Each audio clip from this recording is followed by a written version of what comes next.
성경 말씀은 요한계시록 19장 7절입니다. 요사이 우리는 예수 그리스도의 신부로서 어떻게 이 세상에서 살아야 하는지에 대해서 살펴보고 있습니다. 지금까지 6가지를 살펴봤습니다. 우리 작은 1번부터 6번까지 내용을 생각하면서 우리 같이 한번 읽도록 하겠습니다. 우리 성도는 건전한 자아성을 가지고 담대하게 살아야 합니다. 우리는 예수님에 대해 상처병에 걸린 채 예수님을 사모하고 갈망해야 합니다.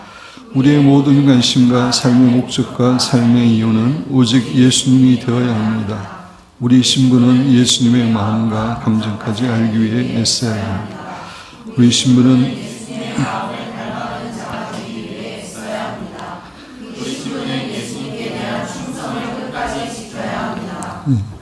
오늘은 마지막 7번째에 대해서 함께 생각해 보기를 원합니다.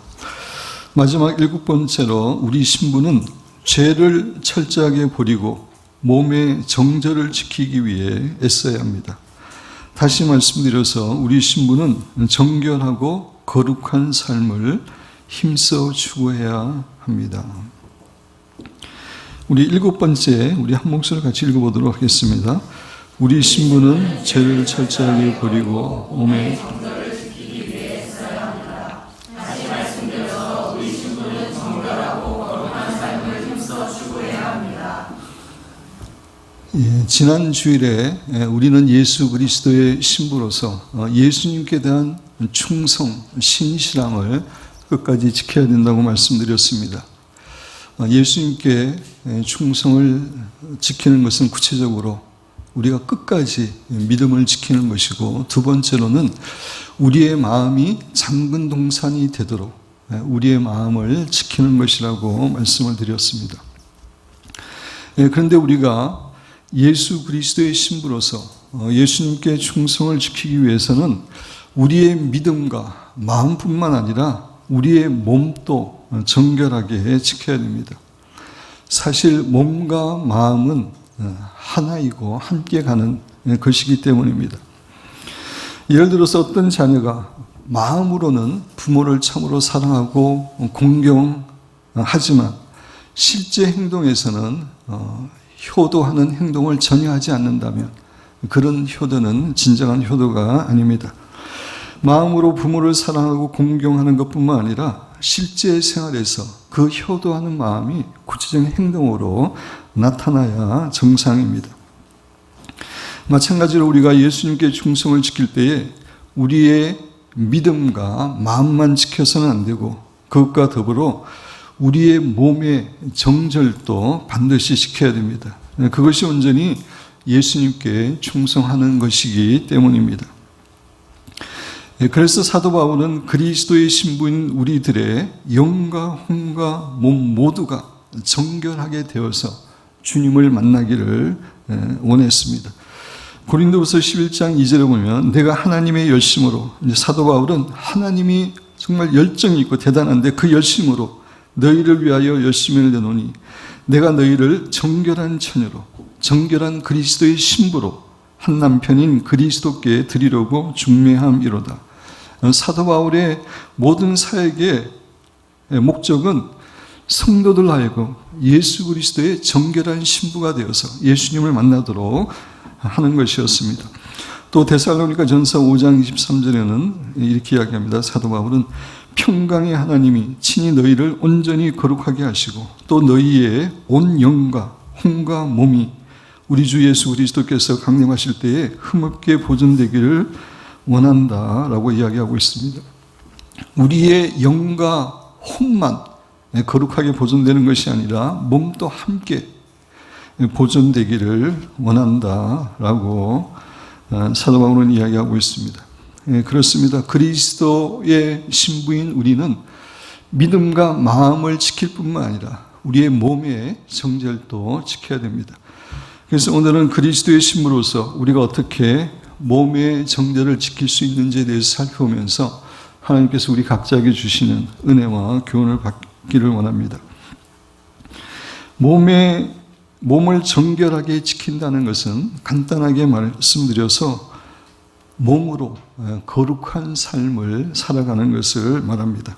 그렇습니다. 우리 그리스도인들은 거룩한 삶을 살아야 됩니다. 사실 거룩한 삶은 우리 신자에게 선택이 아니라 우리 신자가 반드시 살아내야 될 일입니다.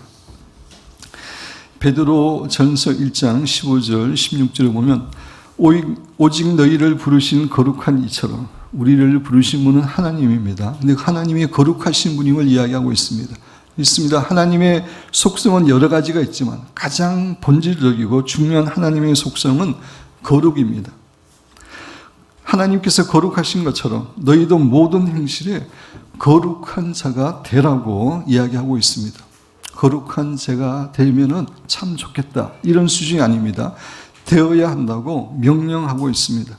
또 히브리서 12장 14절은 모든 사람과 더불어 화평과 거룩함을 따르라. 이것이 없이는, 이것이 가리키는 것은 거룩함 하나입니다. 화평과 거룩함 두 개다가 아니라 영어 성경으로 보면은 거룩함입니다.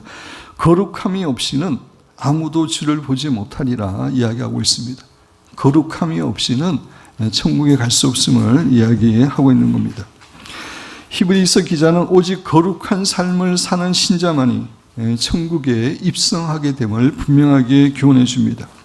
히브리서 말씀뿐만 아니라 다른 성경 말씀들도 반복해서 거룩한 삶을 살지 않는 자들은 결코 천국에 들어가지 못함을 강조하고 있습니다. 고린도서 6장 9절 이하에 보면 불의한 자는 거룩하지 않은 자입니다. 교회를 다니느냐 안 다니느냐 그게 중요한 게 아닙니다. 불의한 자가 하나님의 나라를, 천국을 유혹으로 받지 못할 줄을 알지 못하느냐. 미혹받지 말라. 그래서 불의한 자가 어떤 자들이 불의한 자들이 이야기하고 있습니다.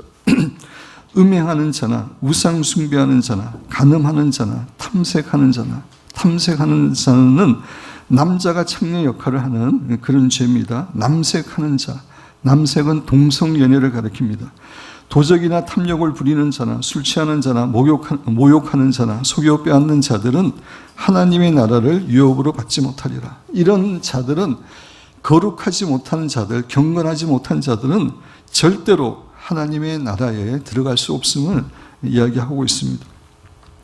유다서 7절에 보면 소돔과 고모라와 그 이웃 도시들도 그들과 같이 행동으로 음란하며 다른 육체를 따라가다가 육체적인 성적인 죄를 범하다가, 그런 의미죠, 영원한 불의 형벌을 받음으로 거울이 됐다라고 이야기하고 있습니다.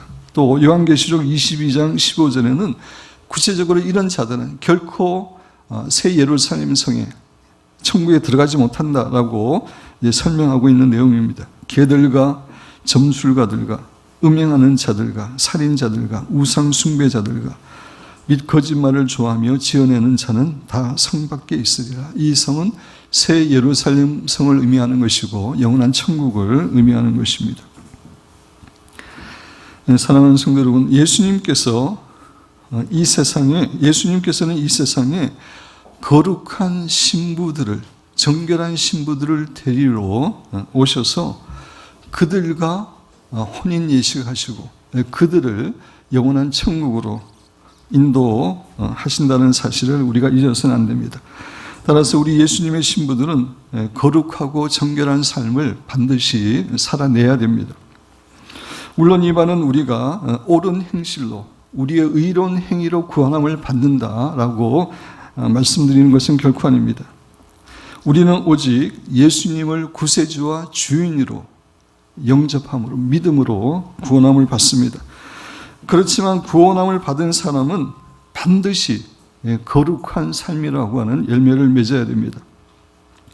제가 지난 금요 기도회에서도 살아있는 믿음은 실제 행동으로 나타나는 믿음이라고 말씀을 드렸습니다. 진정으로 예수 그리스도를 주인으로 모신 사람은 거룩한 삶이, 생활이 나타나게 되어 있습니다. 만약에 그렇지 않으면 그 사람이 갖고 있는 믿음은 죽은 믿음입니다. 천국에 들어가지 못하는 믿음입니다. 케빈 드영이라는 분이 이야기한 것을 제가 읽으면서 설명드립니다. 거룩하면 당신이 구원받은 목적일 뿐만 아니라 하나님께서 우리를 부르신 목적은 거룩함을 위해서 부르셨습니다. 그 다음에 구원에 꼭 필요한 요소이다. 구원에 필요한 요소를 이야기하고 있습니다. 천국 가는데 꼭 필요한 요소라는 것입니다. 하나님의 사랑은 거룩한 사랑이며 그분의 천국은 온전히 거룩한 곳이다. 또한 천국은 이기는 자들, 곧 예수 그리스도를 저버리고 믿음을 타협하게 하는 유혹을 이기는 자들의 곳이다. 성경 계속해서 계시록에 보면 이기는 자들만 천국에 간다고 이야기하고 있습니다. 또한 히브리서 12장 14절 말씀이 있다. 모든 사람과 더불어 화평함과 거룩함을 따르라. 이것이 없이는, 거룩함이 없이는 아무도 주를 보지 못하리라. 다시 말해 거룩함은 선택사항이 아니다. 우리 신자에게 거룩한 생활은 뭐 하면 좋고 이런 선택사항이 아닙니다. 히브리서 12장 14절에서 말하는 거룩함은 우리가 값없이 없는 거룩함, 우리가 예수 그리스도를 믿음으로 그 의롭다고 인정받는 칭의입니다. 칭의를 의미하는 게 아니라 몸부림쳐서 살아내야 하는 거룩함이다. 성화를 이야기합니다. 성결한 삶. 성결한 삶이 있어야 주님을 보게 될 것임을 성경은 이야기하고 있습니다. 따라서 예수 그리스도의 신부로서 우리는 반드시 몸으로 거룩한 삶을 살아야 합니다. 그런데 우리가 몸으로 거룩한 삶을 살아가는데 가장 방해가 되는 것이 성적인 죄입니다. 특히 오늘날처럼 인터넷과 미디어가 발달된 시대는 더욱 그렇습니다.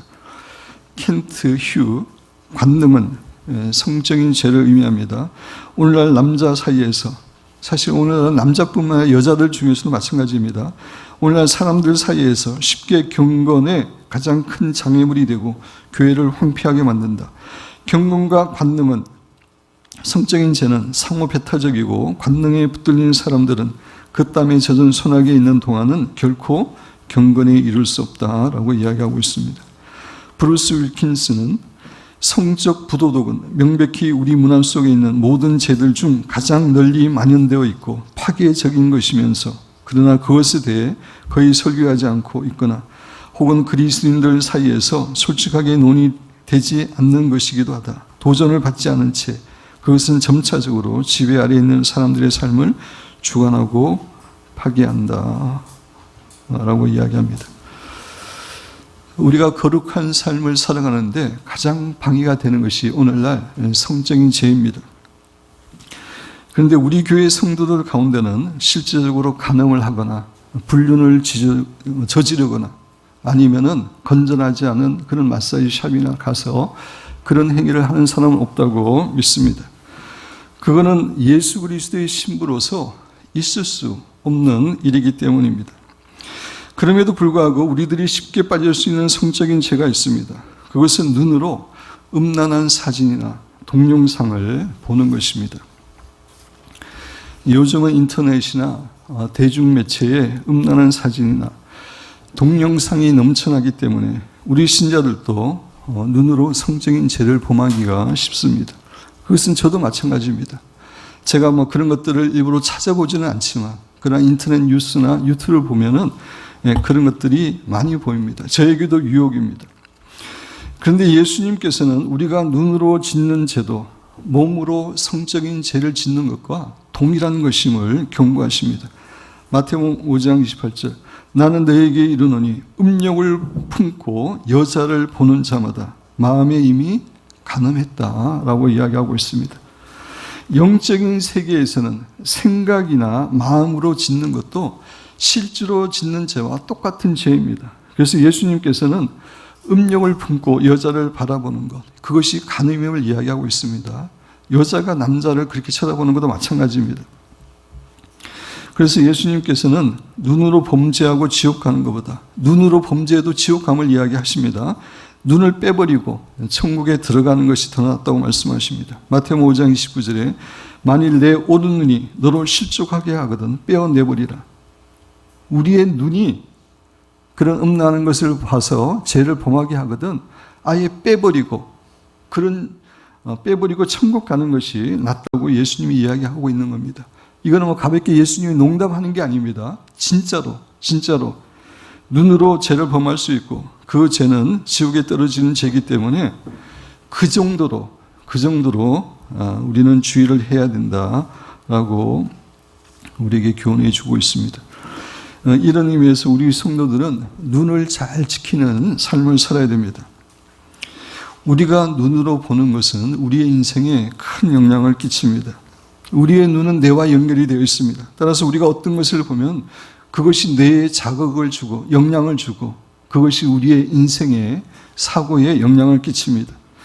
컴퓨터가 바깥에서 들어오는 프로그램에 의해서 움직이는 것처럼 우리의 눈을 통해서 들어오는 영상과 사상과 정보들이 우리의 삶에 크게 영향을 끼치게 되는 것입니다. 정은 목사님의 글 같이 보겠습니다. 하와는 선악과를 물끄러미 쳐다보았습니다. 그리고 나서 그것을 먹었습니다. 그러자 그녀의 의식과 가치관과 그 모든 것에 많은 악한 변화가 생기기 시작했습니다. 선악과를 따먹으로 이제 변화가 생긴 겁니다. 무엇을 쳐다보든 우리는 그것에 사로잡히게 됩니다. 선악과를 따먹고 난 다음에 보는 것에 이제 사로잡히는 그런 존재가 되고 만 겁니다. 그러므로 눈을 지키는 것은 마음을 지키는 것이며 눈을 빼앗기는 것은 영혼을 빼앗기는 것입니다. 눈을 빼앗기는 것은 영혼을 빼앗기는 것이고 인생을 빼앗기는 것이 생명을 빼앗기는 것입니다. 오늘날 이 시대의 많은 사람들은 마치 의식 없는 동물처럼 본능으로 살고 있는데 그것은 그들이 그들의 눈을 빼앗기고 의식을 빼앗겨서 그 눈을 통하여 어두움과 정욕의 기운이 들어와 그들을 사로잡고 지배하고 있기 때문이라고 정말 오늘날의 본질에 대해서 정확하게 이야기하고 있습니다. 프랑스 작가 크리티앙 보뱅은 사람은 무엇을 보느냐에 따라서 자신의 모습이 변한다. 보는 것이 우리의 인생을 결정한다는 얘기입니다. 무엇을 보느냐에 따라서 자신의 참 모습이 드러나고 진정한 이름이 주어진다라고 이야기를 합니다. 그렇습니다. 우리가 보는 것이, 보고 듣는 것이 우리 안에 들어와서 우리의 마음과 인생과 운명을 형성합니다. 우리가 눈을 지키지 못할 때 우리의 마음도 빼앗기게 되고 몸의 정절도 잃어버리게 됩니다. 따라서 우리는 무엇보다도 눈을 지키는 그런 삶을 살아야 됩니다. 그렇다면 우리가 눈을 지키기 위해서 구체적으로 어떻게 해야 되는지 몇 가지 살펴보기를 원합니다. 첫째, 눈을 지키는 것이 생각과 마음을 지키는 것이고 그리스도의 신부로서 정절을 지키는 것임을 확실하게 인식해야 됩니다. 눈을 지킨다는 게 결코 사소한 일이 아니라 마음과 생각을 지키는 것이고 그리스도인으로서 정절을, 특별히 몸의 정절을, 마음의 정절을 지키는 것임을 우리가 인식해야 됩니다. 두 번째, 눈을 지키게 되는 삶을 살겠다는 강한 결단을 해야 됩니다. 욥은 내가 내 눈과 약속하였느니 어찌 처녀에게 주목하랴. 결코 결혼한 자기로서 처녀를 주목하지 않겠다, 바라보지 않겠다고 그렇게 눈과 약속했습니다. 또 시편 119편의 기자는 내 눈을 돌이켜 헛하는 것을 보지 말게 해달라고 그렇게 이야기합니다. 또 예수님께서는 눈이 실족하게 하거든 빼어버리라 라고 이야기합니다. 정말 우리의 눈이 실족해 한다면 빼어버릴 정도로 그런 결단을 가지고 우리가 눈을 지키는 그런 삶을 살아야 됩니다. 세 번째, 우리의 눈으로 늘 하나님께서 기뻐하시는 것들만을 바라봐야 됩니다. 책이든 그림이든 유튜브 동영상이든 간에 우리는 부정적이고 더러운 것들을 쳐다보아서는 안 되고 하나님께서 기뻐하시는 것들만 바라봐야 됩니다. 우리가 세상에 더럽고 음란하고 부정적이고 악한 이런 동영상을 보면은 우리의 생각과 마음이, 우리의 눈이 그렇게 더러워지고 부정적이 됩니다. 우리가 정말 우리의 마음과 생각이 정말 정결케 되고 깨끗하게 되고 주님을 닮기를 아무리 소원하더라도 그런 것들을 보면은 우리의 생각과 마음의 인생이 그렇게 눈이 그렇게 되는 것입니다. 시냇가에 꾸중물이 계속해서 들어온다면 그 시냇가는 깨끗한 시냇물이 될 수가 없습니다. 마찬가지로 더러운 것들을 눈으로 계속 집어넣을 때 우리의 마음과 생각과 눈이 정결해질 수가 없습니다. 우리는 믿음을 일으키는 신앙서적이나 좋은 동영상을 봐야 됩니다. 그럴 때에 우리의 마음과 생각과 눈이 정결해집니다. 네 번째, 우리는 마음의 눈으로도 하나님께서 기뻐하시는 것을 바라봐야 됩니다. 우리가 육의 눈을 지키는 것도 중요하지만 마음의 눈을 지키는 것도 못지않게 중요합니다. 육신의 눈으로 보는 것뿐만 아니라 마음의 눈으로 보는 것이 우리의 마음과 생각과 인생을 결정하기 때문입니다. 사랑하는 성도 여러분, 여러분은 평상시에 마음속으로 어떤 이미지를 많이 보고 있습니까? 어떤 것들을 많이 생각하고 상상하고 있습니까? 마음속으로 더럽고 엄란하고 부정적이고 악한 것들을 생각하거나 상상하면 그 사람의 마음과 생각과 눈이 다 그렇게 되는 것입니다. 그렇지만 마음속으로 늘 정결하고 깨끗하고 선한 것을 생각하거나 상상하는 사람은 그 사람의 생각과 마음과 눈이 그렇게 정결하게 바뀝니다. 그래서 우리는 마음의 눈으로도 하나님께서 기뻐하시는 것만을 바라봐야 됩니다. 그리고 우리의 마음으로 무엇보다도 하나님을 깊이 바라보고 하나님을 묵상해야 됩니다. 그분이 가장 선하시고 지혜로우시고 정결하시고 거룩하신 분이기 때문입니다. 그래서 성경 구절에 보면 주님을 바라봐야 됨을 계속 이야기하고 있는데 시편 25편 15절부터 히브리서 12장 2절까지 우리는 내용을 생각하면서 제가 따로 설명하지 않습니다. 같이 한번 읽어보겠습니다. 내 눈이 항상 여호와를 바라보면 내 발이 그물에서 내가 여호와께 바라는 한 가지 일 그것을 구하리니 곧 내가 내 평생에 여호와의 집에 살면서 여호와의 아름다움을 바라보며 그의 성전에서 삼하는 그것이라. 내가 산을 향하여 눈을 들이라. 나의 도움이 어디서 올까? 나의 도움은 천지를 지으신 여호와에게로소이다. 하늘에 계시는 주여, 내가 눈을 들어 주께 향하나이다. 상전의 손을 여준의 손을 바라보는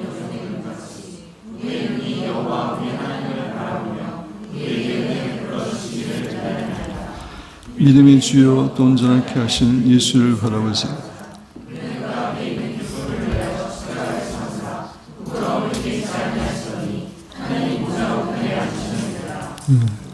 우리는 이 네 가지 방법을 통해서 우리의 눈을 지켜야 됩니다.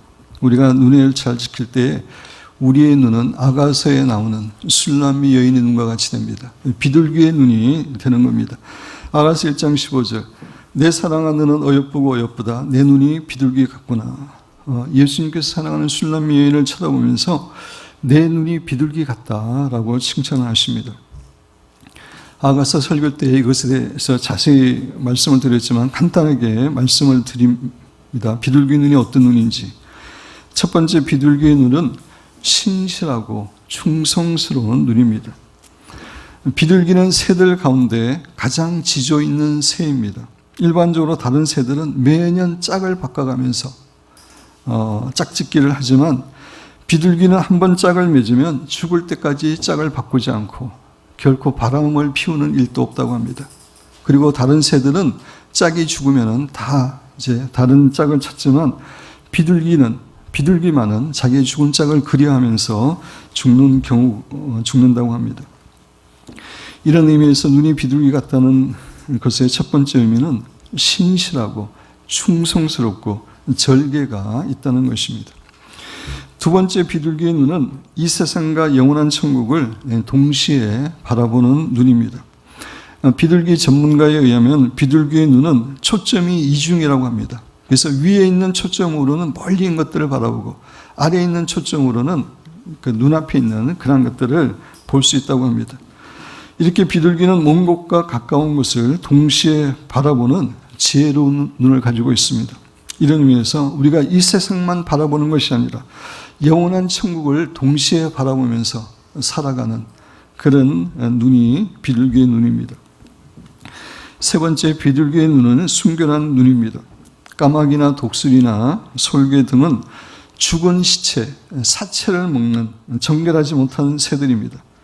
그렇지만 비둘기는 결코 사체를 먹지 않고 과일류나 채소류나 곡식류를 먹는 순결한 동물입니다. 그래서 비둘기는 청결과 순결을 상징합니다. 이런 의미에서 비둘기의 눈은 순결하고 청순하고 깨끗한 눈입니다.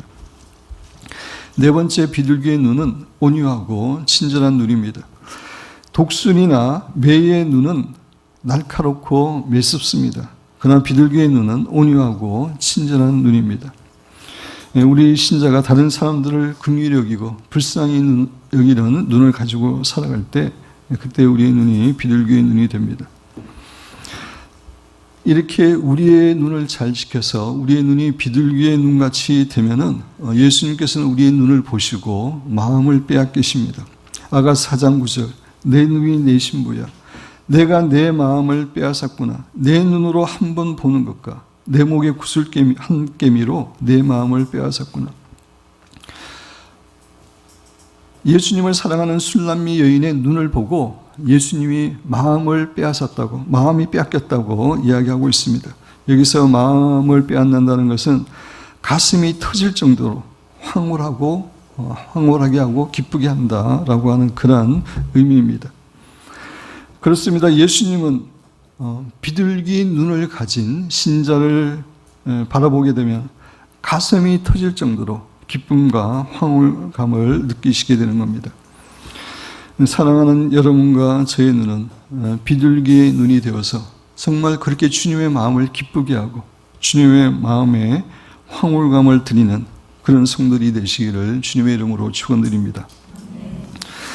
그런데 우리가 우리의 눈을 지키려고 애썼음에도 불구하고 우리의 연약함으로 눈으로 죄를 지었을 때 우리는 반드시 그것에 대해서 철저하게 회개해야 됩니다. 정말 우리 신자에게 회개가 중요합니다.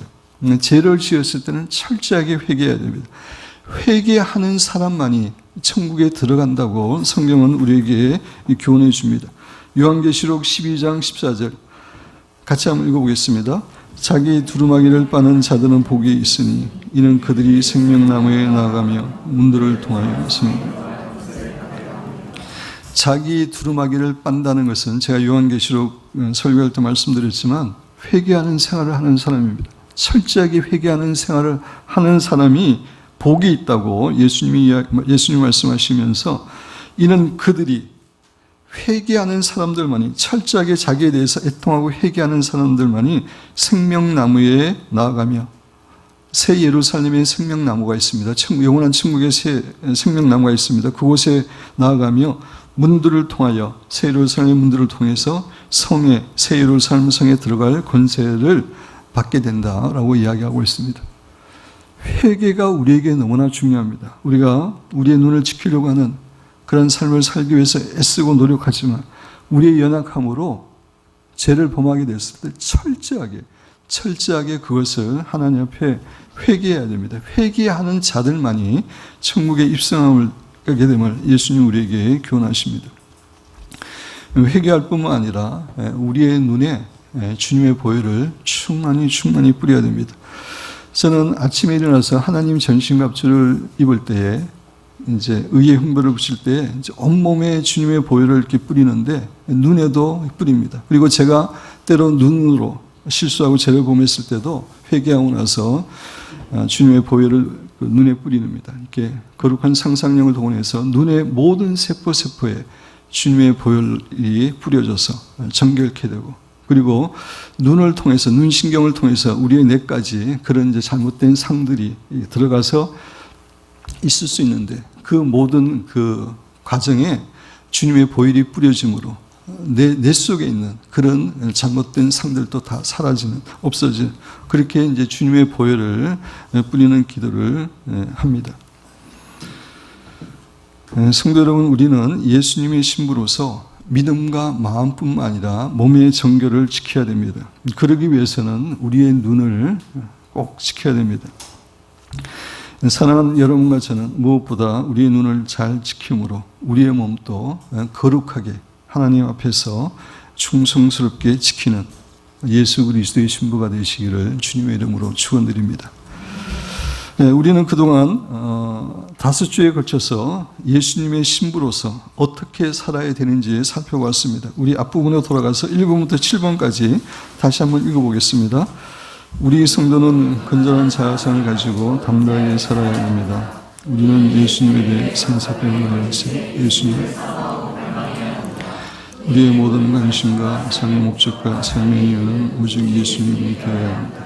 우리 신부는 예수님의 마음으로 건전하다. 우리 신부는 예수님의 마음을 담아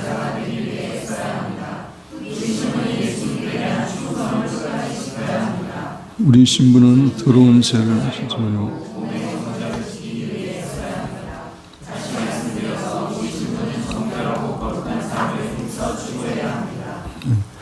이것이 우리가 예수 그리스도의 신부로서 이 땅에 살아야 될 중요한 자세들입니다. 근데 우리가 이렇게 살아가는 것이 예수 그리스도의 신부로서 주님과의 혼인 예식을 준비하는 겁니다. 이게 몸단장 하는 것입니다.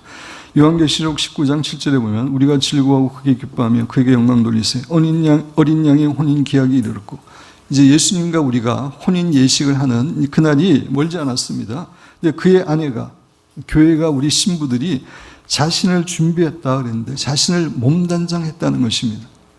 우리가 결혼식을 위해서 몸단장을 해야 되는데 몸단장하는 건 다른 것이 아니라 앞에서 말씀드린 그 9가지 그리스도의 신부로 살아감으로 우리가 몸단장을 할 수 있습니다.